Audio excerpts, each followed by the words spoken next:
Nous l'avons appris, Maître Blessy du PDCI-RDA a été empêché de quitter le territoire hier. Nous sommes justement en ligne avec lui pour en savoir davantage.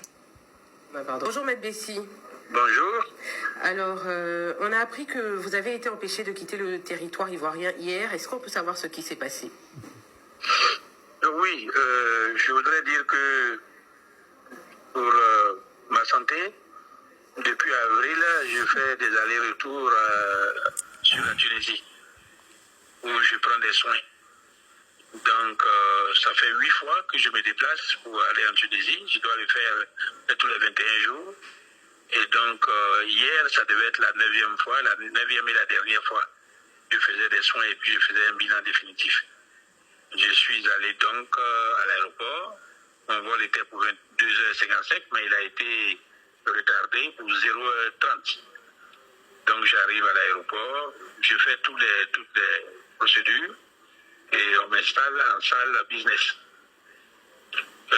Quelques 15 minutes plus tard, l'agent qui avait pris mes empreintes et fait les photos, l'agent de sécurité, me rejoint à la salle business pour me demander d'avoir à photographier mon passeport.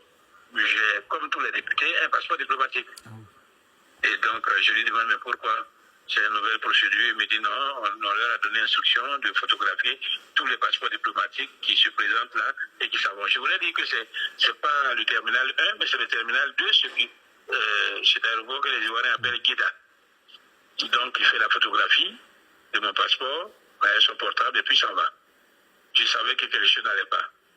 30 minutes après, 2 personnes se présentent à moi en tenue policier. L'un se présente, je suis le commissaire Konaté. Le deuxième, je pense que c'est Solo bien Yéhou. Maître, excusez-moi, mais je dois vous parler.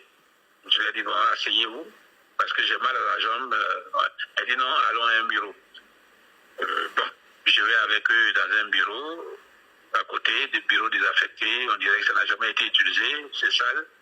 Mais il faut dire que les agents qui m'ont appelé étaient des agents très courtois. Ils ont été courtois et très polis jusqu'à la fin. Donc il me dit, maître, vous ne pouvez pas voyager. Si vous devez sortir du pays, il faut l'autorisation du procureur. Je m'étonne, je dis, mais c'est une mesure individuelle ou bien collective? Je suis dans un truc que je ne comprends pas. Elle dit, ah, nous on a reçu les instructions de cette façon. Bon, j'ai dit, mais moi je vais me soigner. Et donc, il ne faut pas que les gens s'inquiètent. Je reviens lundi et je ne peux pas fuir mon pays. Il dit, non, c'est les instructions qu'on a reçues. Donc, lui-même qui voit mon état, je traîne la jambe depuis 3 ou 4 jours. Il va envoyer un message à son chef, à son supérieur, comme il m'a dit. Et puis, son supérieur lui aurait répondu qu'il ne peut pas changer les instructions du procureur. Et eux, ils ne sont que des exécutants. Sur ce, moi-même, j'entreprends d'appeler le procureur. Je l'appelle, ça sonne, il ne décroche pas. Je joins des confrères avocats, il doit avoir son numéro. Et puis finalement, je joins ma jeune sœur, qui est avocate aussi. Elle essaie de joindre le procureur, il ne décroche pas. Et donc, ils ont été désolés. Ils m'ont dit, bon, vous ne pouvez pas voyager. Et puis, ils m'ont conduit à l'extérieur de la salle d'embarquement. Ce qui était choquant, c'est de sortir là, que tous les autres voyageurs te regardent, un policier flanqué devant, un policier derrière, en train de partir comme un malfrat qu'on venait de prendre, qui s'appelle le truc. Voici comment ça s'est passé. J'ai appelé mon épouse, qui est venue me chercher à la voiture et je suis rentré à la maison.